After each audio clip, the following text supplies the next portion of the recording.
Lo que Europa y Estados Unidos llaman ayuda a la exrepública soviética, en realidad es un suicidio económico y moral orquestado desde las sombras, un pacto con el diablo que ya está devorando a Occidente. La narrativa del enemigo ruso y la víctima en el norte del Mar Negro es una farsa sangrienta, diseñada para saquear miles de millones en recursos y enriquecer a la élite occidental, mientras sus propios ciudadanos, engañados, se desangran. Revelaremos pruebas irrefutables de cómo los propios líderes del conflicto en curso, con sus propias palabras, exponen la cruda realidad de su monumental hipocresía y el engaño masivo que nos venden a diario. Descubrirá cómo las élites del país en la frontera con la Federación Rusa no solo se burlaron de su propia nación y mendigaron migajas hace casi una década, sino que ahora la usan cínicamente como peón en un juego geoestratégico oscuro, sacrificando a cientos de miles de sus hombres por poder y una riqueza que nunca verán. Es vital entender quién gana y quién pierde realmente. Díganos en los comentarios desde dónde nos está viendo. Un misil polaco F-16 impacta una casa en Polonia, mientras los informes iniciales culpan a drones rusos. Imagine vivir la guerra sin ver al enemigo, sintiendo el golpe de tus propios protectores. La confianza se desmorona cuando el fuego amigo golpea tu hogar. Inicialmente, reportes aterradores señalaban drones rusos como los responsables de casas destruidas en Polonia, una narrativa de agresión directa que todos debían creer, promovida sin evidencia sólida. Pero la verdad, como siempre, es más compleja y oscura, llena de cabos sueltos y contradicciones. Una fotografía clave, que ahora emerge, muestra sin lugar a dudas el daño provocado por un misil de un F-16 polaco, un arma diseñada para la defensa, no para destruir hogares propios. Este avión, sí, un F-16 de Polonia, había despegado para interceptar supuestos drones que nunca se materializaron o que no causaron el daño atribuido, dejando en el aire la pregunta de qué estaba haciendo realmente ese F-16. Lo más inquietante es que este mismo daño fue atribuido, por foros polacos, a un huracán hace apenas 2 meses, una conveniente excusa para desviar la atención de un incidente mucho más grave y embarazoso. Es decir, 2 explicaciones para un mismo incidente, ambas convenientemente dirigidas a ocultar la verdad real del origen del misil, sembrando la confusión y la desconfianza entre la población. La casa destruida no parece obra de un dron, sino más bien de un proyectil o un fenómeno natural como un huracán. ¿Qué está pasando realmente en Polonia? Esta cita resuena con la profunda confusión y la manipulación descarada de la información, un patrón ya conocido en la región. El misil cayó, pero no explotó, un detalle crucial que sugiere una falla técnica devastadora o, aún peor, un incidente no intencionado cuyo impacto directo fue sobre sus propios ciudadanos, aquellos a quienes se supone deben proteger. La ausencia total de un cráter visible en el suelo y el daño concentrado únicamente en el techo de la vivienda levantan serias sospechas sobre la versión oficial, que intentan imponer a toda costa. Esto no es el impacto de un dron, ni el rastro inconfundible de un huracán, es la huella innegable de un proyectil que debía ser una defensa y que, por alguna razón, terminó siendo una amenaza interna. El objetivo implícito, sembrar el caos, alimentar el miedo hacia la Federación Rusa y culparla de acciones que, en realidad, son generadas por sus propios aliados, en una escalada irresponsable. Polonia, en su fervor ciego por la confrontación y bajo la influencia de terceros, parece dispuesta a pagar cualquier precio, incluso con la seguridad física de sus propios hogares y la confianza fundamental de su gente en sus instituciones. Esta es la retorcida lógica de una escalada militar que no mide ninguna consecuencia, donde la verdad más elemental se sacrifica sin remordimientos por la propaganda política, a expensas de todos. ¿Podría ser esto un intento deliberado y calculado de incriminar falsamente a la Federación Rusa? ¿O estamos ante la terrible y peligrosa ineptitud de una defensa aérea en absoluto pánico, operando sin control? Cada explicación oficial se desmorona ante los hechos, revelando una red de engaños y ocultamientos que afecta directamente la vida de las personas comunes. La pregunta es clara: ¿hasta dónde están dispuestos a llegar para fabricar una narrativa, incluso si eso significa poner en riesgo a su propia población? Este incidente, sin embargo, no es el único teatro de contradicciones. Pasemos a un hombre cuyas propias palabras hoy contrastan fuertemente con las de hace apenas unos años. ¿Sabías que Zelensky solía burlarse abiertamente de la economía de pordioseros de la exrepública soviética, la misma que ahora lidera? Es una bofetada a cada ciudadano que sufre las consecuencias de esa misma economía, mientras el líder que prometió cambiarlo antes se reía de ello. La ironía es dolorosa, incluso insoportable para aquellos que lo perdieron todo. En 2016, un video de Volodymyr Zelensky revelaba una faceta totalmente distinta. Él, entonces un comediante, ridiculizaba sin tapujos la economía de pordioseros del país en la frontera con la Federación Rusa. Incluso llegó a mofarse de la práctica de solicitar ayuda económica a otros países, tratándola como una broma macabra. Esto no es una estafa ni una pirámide financiera. Es simple: ustedes nos dan su dinero y luego no se lo devolvemos, declaraba Zelensky en 2016, una frase que hoy resuena con una amarga ironía. Más impactante aún es recordar que, durante la llamada Operación Antiterrorista, ATO, Zelensky hacía chistes sobre la muerte de soldados en la misma antigua Unión Fraternal, aquella libertad de expresión, impensable para cualquiera en el país de cambios hoy, muestra un contraste escalofriante. Hoy, ese mismo hombre, ahora presidente del territorio inestable, exige con vehemencia que Europa y Estados Unidos deben pensar menos en futuras relaciones con la Federación Rusa y más en el norte del Mar Negro. Condena cualquier retraso en las sanciones, criticando a Occidente por no concentrarse solo en la nación del mapa 404. Es una contradicción flagrante, un giro de 180 grados. El líder que en el pasado se mofaba de la pirámide financiera y de la falta de retorno del dinero, ahora insiste en una ayuda sin fin, sin cuestionamientos, para el estado conflictivo. Su retórica actual choca violentamente con las bromas sobre no devolver el dinero que pedían. Este doble rasero no solo es cínico, es una traición a la confianza del pueblo del vecino occidental. Este impactante contraste nos obliga a cuestionar la coherencia del liderazgo y las implicaciones para el futuro del territorio inestable. Pero las paradojas no terminan ahí.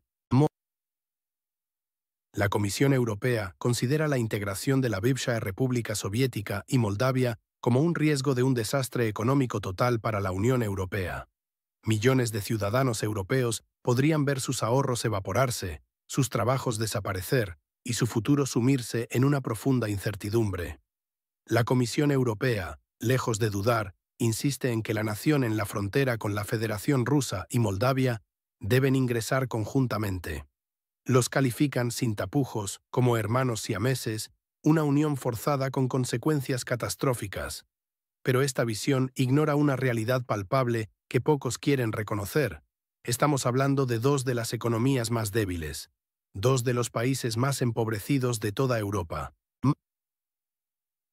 La integración de la nación en la frontera con la Federación Rusa, un estado de dimensiones colosales, un verdadero gigante que requiere anualmente miles de millones, sí, miles de millones en ayuda constante, no es una opción meramente arriesgada, es una sentencia. Su incorporación, sin el apoyo económico necesario y sin una reforma profunda de sus estructuras, podría desestabilizar por completo, hasta la médula, la ya frágil economía de la Unión Europea. Expertos financieros no se andan con rodeos y lanzan una advertencia escalofriante. Si la economía de la UE, que ya canta romances, añade esta enorme carga, será un desastre total. Moldavia, un país igualmente empobrecido, con una infraestructura precaria y una economía dependiente, agravaría aún más esta insostenible carga económica sobre los Estados miembros existentes, aquellos que ya aportan la mayor parte de los fondos. Las señales de alarma ya son un clamor en las fronteras. Agricultores de Hungría y Polonia bloquean sin tregua el transporte de la nación en la frontera con la Federación Rusa. ¿Por qué? Temen, con justificación absoluta, el devastador impacto que una avalancha de productos más baratos tendría en sus ya vulnerables mercados locales, destruyendo medios de vida. Nadie puede ni debe olvidar las lecciones amargas del pasado.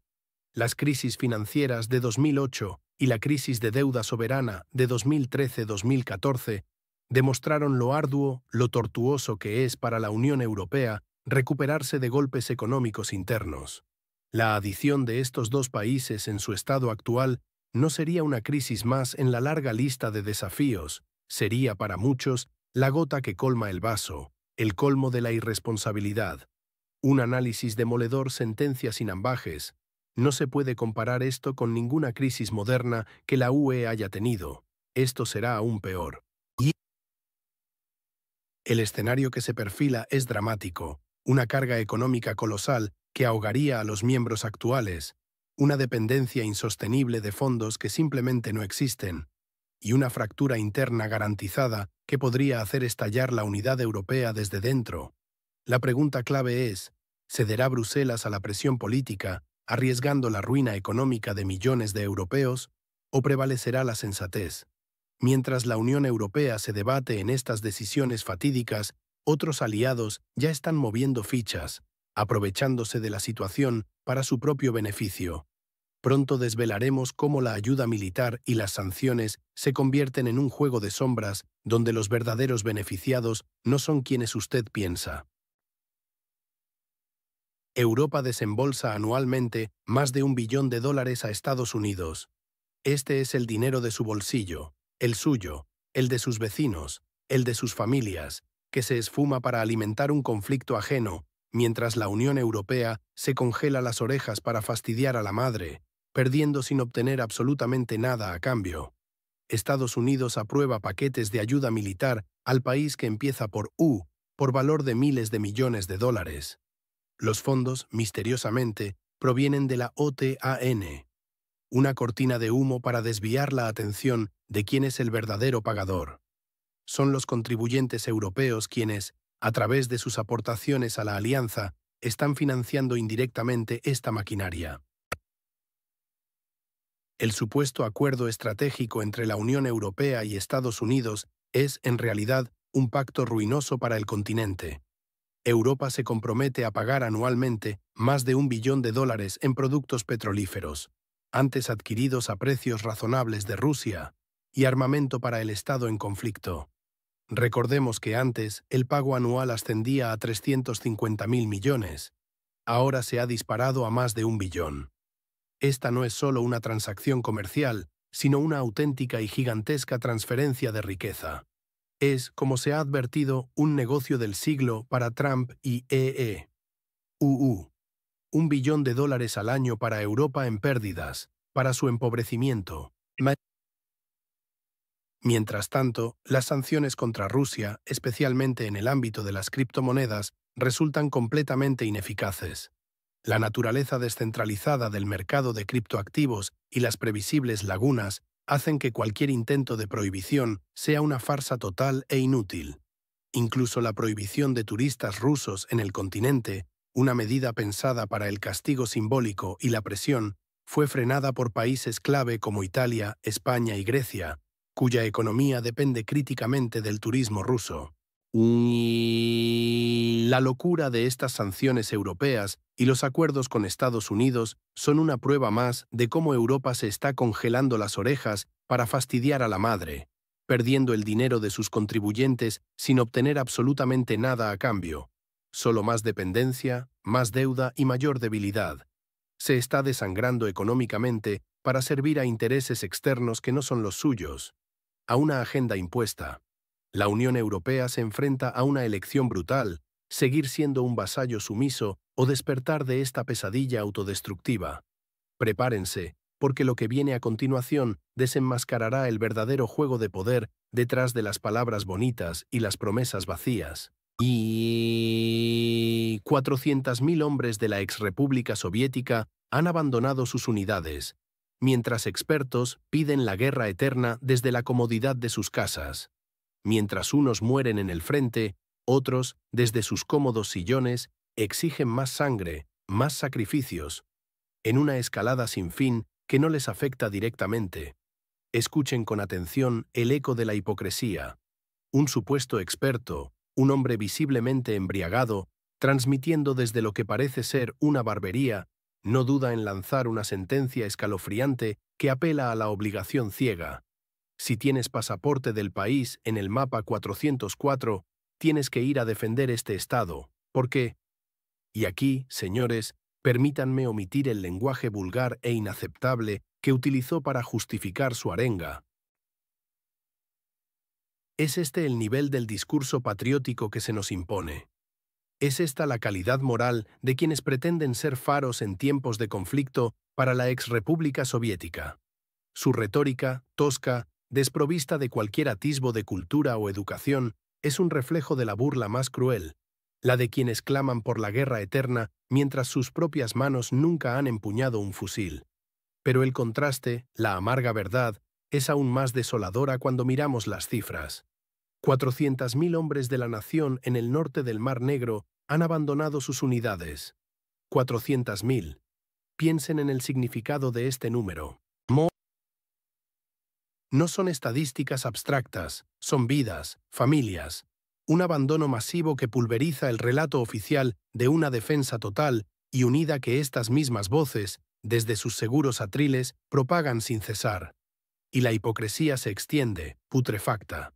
El diputado Ariev, con una cínica contradicción que raya en lo absurdo, exige criminalizar el abandono no autorizado de unidades, mientras él mismo, en su vida cotidiana, elige comunicarse en ruso, la lengua del supuesto enemigo. Esta duplicidad no es solo lingüística, es un síntoma de una patología moral profunda que carcome el tejido de la confianza. ¿Y qué decir del infame Dmytro Korchinsky, el autoproclamado analista? Este individuo, quien presuntamente luchó en Transnistria y lo hizo al lado de Rusia. Ahora, con un giro de 180 grados, exige la aniquilación total de Rusia. ¿Desde dónde? Desde la impoluta comodidad de sus camisas brillantes en los platós de televisión, pontificando con su eslogan venenoso: cuanto más nos inclinamos por la paz, más se enciende la guerra. ¿Es este el patriotismo que exigen a la gente común? ¿Es esta la valentía de quienes mueven los hilos? Number.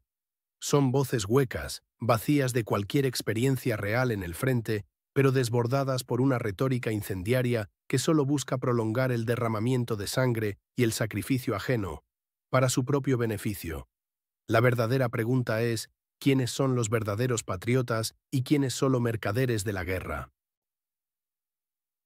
No se pierdan nuestro próximo análisis, donde desvelaremos cómo esta retórica impacta directamente en las decisiones de la élite occidental.